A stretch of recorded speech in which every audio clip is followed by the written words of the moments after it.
नमस्कार दोस्तों, जय श्री कृष्णा, जय श्री राधे। कैसे हैं सभी भाई। तो भाइयों, आज हम लेकर के आए हैं आपके लिए श्री देवकीनंदन ठाकुर जी महाराज के बारे में संपूर्ण जानकारी, उनका संपूर्ण जीवन परिचय इस वीडियो के माध्यम से। तो आपसे निवेदन है, वीडियो को अंत तक अवश्य देखें, जिससे आपको पूरी जानकारी पूरी तरह से प्राप्त हो सके, किसी भी तरह की जानकारी कहीं भी छूटे ना। साथ ही दोस्तों, वीडियो अच्छी लगे तो हमारे चैनल ब्रज आस्था को सब्सक्राइब अवश्य कर लें एवं वीडियो को अधिक से अधिक शेयर करें। तो चलिए दोस्तों, स्टार्ट करते हैं पूरा जीवन परिचय श्री देवकीनंदन ठाकुर जी महाराज के बारे में। देवकीनंदन ठाकुर जी महाराज के भजन और भागवत कथा को भक्तजन बहुत पसंद करते हैं। देवकीनंदन ठाकुर जी का जन्म 12 सितंबर 1978 को श्री कृष्ण जी की जन्मभूमि मथुरा के माट क्षेत्र में उहावा ग्राम में एक ब्राह्मण परिवार में हुआ था। श्री देवकीनंदन ठाकुर जी अपने बाल्यकाल से ही भारतीय संस्कृति और संस्कारों के संवाहक बने हुए हैं। ग्रामीण पृष्ठभूमि के माताजी श्रीमती अनसुईया देवी एवं पिताजी श्री राजवीर शर्मा जी से ब्रज की महत्ता और श्री कृष्ण भगवान की लोक कथाओं का वर्णन सुनते हुए आपका बाल जीवन व्यतीत हुआ है। रामकृष्ण की कथाओं का प्रभाव आप पर इस कदर पड़ा कि प्रारंभिक शिक्षा पूरी करने से पहले ही वृंदावन की कृष्ण लीला मंडली में शामिल हो गए। यहाँ श्री कृष्ण के स्वरूप निभाते कृष्णमय होकर आत्मिक शांति का अनुभव करने लगे।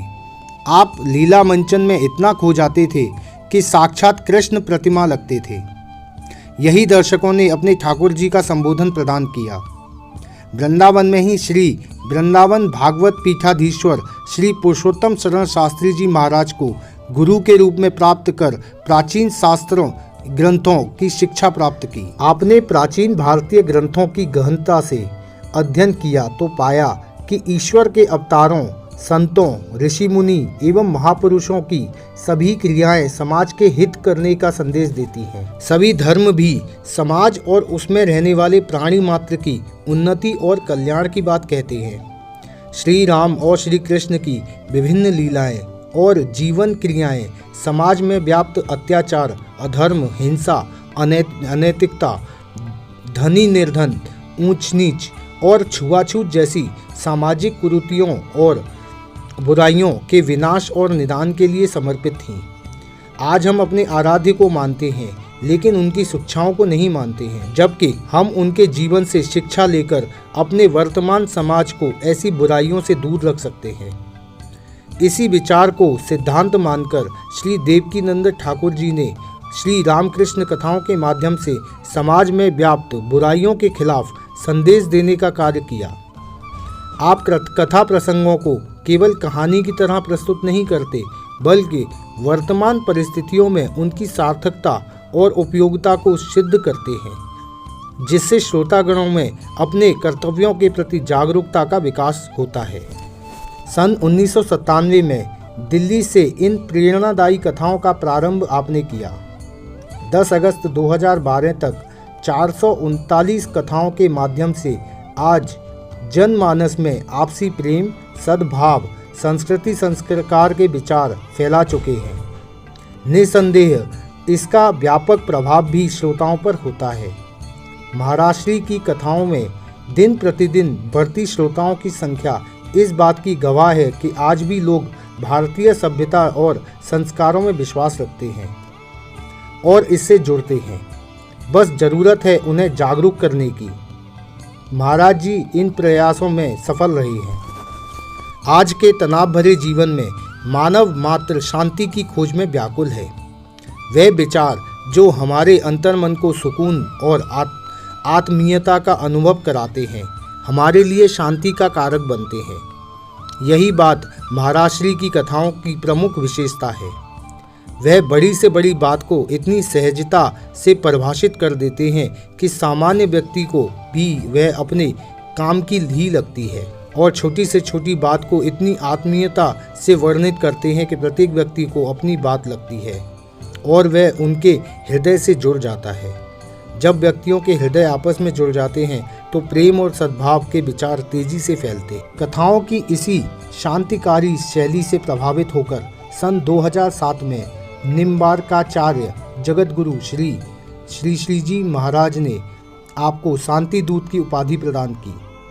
इसकी गरिमा के अनुरूप आप विभिन्न सेवा कार्यों में संपादित कर रहे हैं। महाराज श्री की भाषा शैली और व्यावहारिक प्रवचनों में प्रभावित होकर हजारों की संख्या में लोग कथा पंडालों में पहुंचते हैं। टीवी चैनलों के माध्यम से भी महाराज श्री के समाज कल्याणकारी विचार करोड़ों लोगों तक पहुंचते हैं। हिंदू, मुस्लिम, सिख, ईसाई, जैन आदि सभी धर्मों को मानने वाले लोग आपके कार्यक्रम में सम्मिलित होकर आपके विचार को शक्ति प्रदान करते हैं। विनम्र मृदभाषी महाराज श्री मृदल वाणी में जब भगवान की विभिन्न लीलाओं का मार्मिक वर्णन करते हैं तो श्रोता मंत्रमुग्ध हो जाते हैं। वहीं सामाजिक कुरीतियों और विसंगतियों पर आपकी ओजस्वी वाणी में कटाक्ष लोगों को जोश और साहस का संचार कर देता है। आपकी अध्यक्षता में 20 अप्रैल 2006 में विश्व शांति सेवा चैरिटेबल ट्रस्ट की स्थापना की गई, जिसके माध्यम से भारत को विभिन्न स्थानों पर कथाओं एवं शांति संदेश यात्राओं का आयोजन किया जाता है। अपने कार्यक्रमों में सम्मिलित विशाल जन समुदाय को विभिन्न सामाजिक कुरीतियों और विसंगतियों के विरुद्ध जागरूक करने के लिए कई अभियान आपने शुरू किए हैं, जिनके माध्यम से लोगों को एकजुट करके एक नए समाज के निर्माण में उसका योगदान लिया जा रहा है। इन सेवा अभियानों में कुछ सेवा अभियान हम आपके सामने प्रस्तुत कर रहे हैं। सबसे पहले नंबर पर आता है गौ रक्षा अभियान। भारत में गौ का महत्व किसी से छिपा नहीं है। यह हिंदुस्तानियों की माता के रूप में सम्मान प्राप्त है। फिर भी हमारे देश में निर्यात के लिए प्रतिदिन हजारों निर्दोष गायों की हत्या कर दी जाती है। इसके विरुद्ध आवाज उठाते हुए महाराज श्री ने गौ रक्षा अभियान शुरू किया। अपनी प्रत्येक कथा में वे गौ रक्षा रैली निकालते हैं, जिसमें हजारों की संख्या में स्त्री, पुरुष, बच्चे शामिल होकर गौ रक्षा के लिए आवाज बुलंद करते हैं। इन रैलियों के माध्यम से महाराज श्री लोगों को गौ हत्या रोकने के लिए जागरूक करते हैं। कानपुर, मुंबई, भागलपुर, बिलासपुर, होशंगाबाद, वृंदावन, नागपुर आदि स्थानों पर विशाल गौ रक्षा रैलियां निकाली जा चुकी हैं। नंबर 2 पर है गंगा यमुना प्रदूषण। गंगा यमुना हमारी आस्था का केंद्र ही नहीं बल्कि हमारे लिए जीवनदायिनी भी है। अपने उद्गम स्थल से निर्मल जल धारा के साथ निकली यह नदियाँ हमारे कर्मों के मैल धोते धोते आज गंदे नालों में तब्दील हो रही हैं। ये आज इतनी प्रदूषित हो चुकी हैं कि कई स्थानों पर यह आचमन के लायक भी नहीं बची हैं।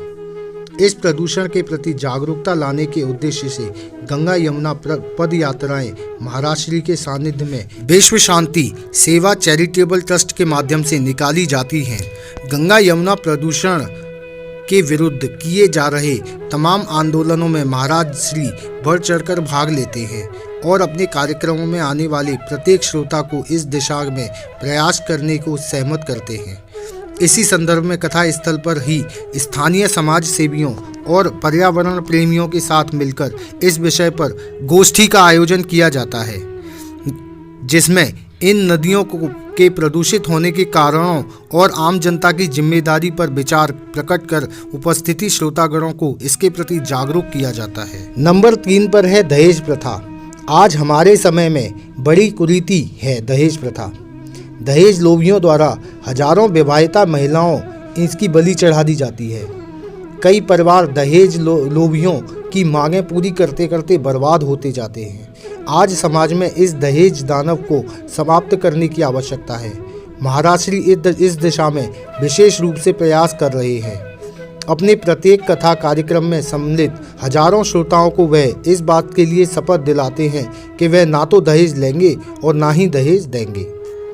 कथा में शामिल नवयुवक और नवयुवतियों को वह इस बुराई से लड़ने के लिए प्रेरित करते हैं। वह पैसे से ज़्यादा संस्कार और विचार की अहमियत सिद्ध करते हैं। वह धनी वर्ग को सदा विवाह समारोह आयोजित करने की सीख देते हैं। विश्व शांति सेवा चैरिटेबल ट्रस्ट द्वारा दहेज रहित सामूहिक विवाह समारोह आयोजित किए जाते हैं। जल एवं पर्यावरण रक्षण। आज हमारे देश में कई स्थानों पर लोग पीने के लिए पानी की कमी से जूझ रहे हैं। प्रतिदिन जल की कमी के आंकड़े और भविष्य की भयावह तस्वीरें मीडिया के माध्यम से सामने आती रहती हैं। वहीं दूसरी ओर इसके पास पर्याप्त जल संसाधन मौजूद हैं, वह इसकी उपयोगिता नहीं समझ रहे हैं, भारी मात्रा में जल व्यर्थ गवा रहे हैं। महाराज जी इस दशा में भी प्रयासरत हैं। वह अपने कथा प्रेमियों को जल संरक्षण और सदुपयोग करने, वृक्ष लगाकर मानसून में सक्रियता बनाए रखने के लिए प्रेरित करते रहते हैं। अब आता है छुआछूत और ऊंच नीच के खिलाफ। भगवान श्री कृष्ण और राम ने अपने मानव जीवन में छुआछूत, ऊंच नीच और धनी निर्धन जैसे विसंगतियों को कड़ा जवाब देकर आपसी प्रेम और सद्भाव के प्रतिमान स्थापित किए थे। कथा के मध्य आने वाले विभिन्न प्रसंग में इस बात की पुष्टि करते हैं और संदेश देते हैं कि हम सभी को ऐसी संकीर्ण मानसिकताओं से ऊपर उठकर आपस में भाईचारे के साथ व्यवहार करना चाहिए। महाराज श्री प्रभावी ढंग से हमारे पुराणों का यह संदेश हजारों श्रोताओं तक पहुंचाते रहे हैं।